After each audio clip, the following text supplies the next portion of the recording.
यह कुछ 300 साल पहले की बात है। कर्नाटक के सुदूर दक्षिण क्षेत्र में अपनी बूढ़ी माँ के साथ एक योगी रहते थे। उनकी माँ काशी जाना चाहती थी ताकि वह विश्वनाथ जाकर शिव की गोद में प्राण त्याग सके। इसके अलावा उसने अपने जीवन में अपने बेटे से कभी कुछ नहीं मांगा था। उसने कहा, मुझे काशी ले चलो, मैं बूढ़ी हो रही हूँ, मैं वहीं जाके मरना चाहती हूँ। योगी ने अपनी बूढ़ी माँ के साथ दक्षिण कर्नाटक के जंगलों से होते हुए काशी के लिए एक लंबी यात्रा शुरू की। वृद्ध होने के कारण उनकी माँ का स्वास्थ्य बिगड़ गया, तो उन्होंने माँ को कंधे पर उठा लिया और जाहिर तौर पर कुछ समय पश्चात वह कमजोर महसूस करने लगे। उसके पास शिव से याचना करने के बजाय और कोई चारा नहीं बचा। उन्होंने याचना की, हे शिव, मुझे मेरे इस प्रयास में विफल मत होने देना। बस यही एक चीज है जो मेरी माँ ने मुझसे मांगा है। कृपया मुझे इसे पूरा करने दें। मैं इन्हें काशी ले जाना चाहता हूँ। हम वहाँ सिर्फ आपके लिए आ रहे हैं।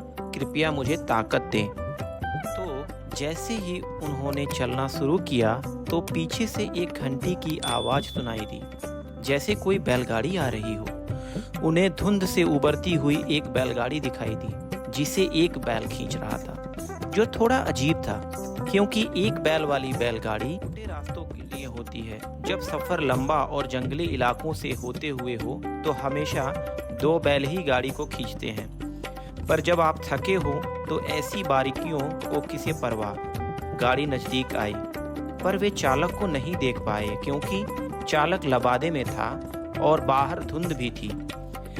मेरी माँ बीमार है, क्या हम आपकी खाली गाड़ी में यात्रा कर सकते हैं? उन्होंने कहा। अंदर बैठे व्यक्ति ने सिर हिला के कहा, हाँ। वे दोनों गाड़ी में बैठ गए और बैलगाड़ी आगे चलने लगी। कुछ समय के बाद योगी का ध्यान इस ओर गया कि जंगली रास्ता होने के बावजूद भी बैलगाड़ी बहुत आसानी से आगे बढ़ रही थी। तब उन्होंने नीचे देखा और पाया कि पहिए घूम नहीं रहे हैं, वे रुके हुए थे, पर गाड़ी आगे बढ़ रही थी। तब उन्होंने बैल की तरफ देखा और पाया कि बैल बैठा हुआ था पर बैलगाड़ी चल रही थी। तब उन्होंने चालक की ओर देखा और पाया कि वहां सिर्फ लबादा ही था। उसने अपनी माँ की ओर देखा। माँ ने कहा, अरे पागल, हम पहुंच गए, अब कहीं जाने की जरूरत नहीं है, यही वो जगह है, अब मुझे जाने दो।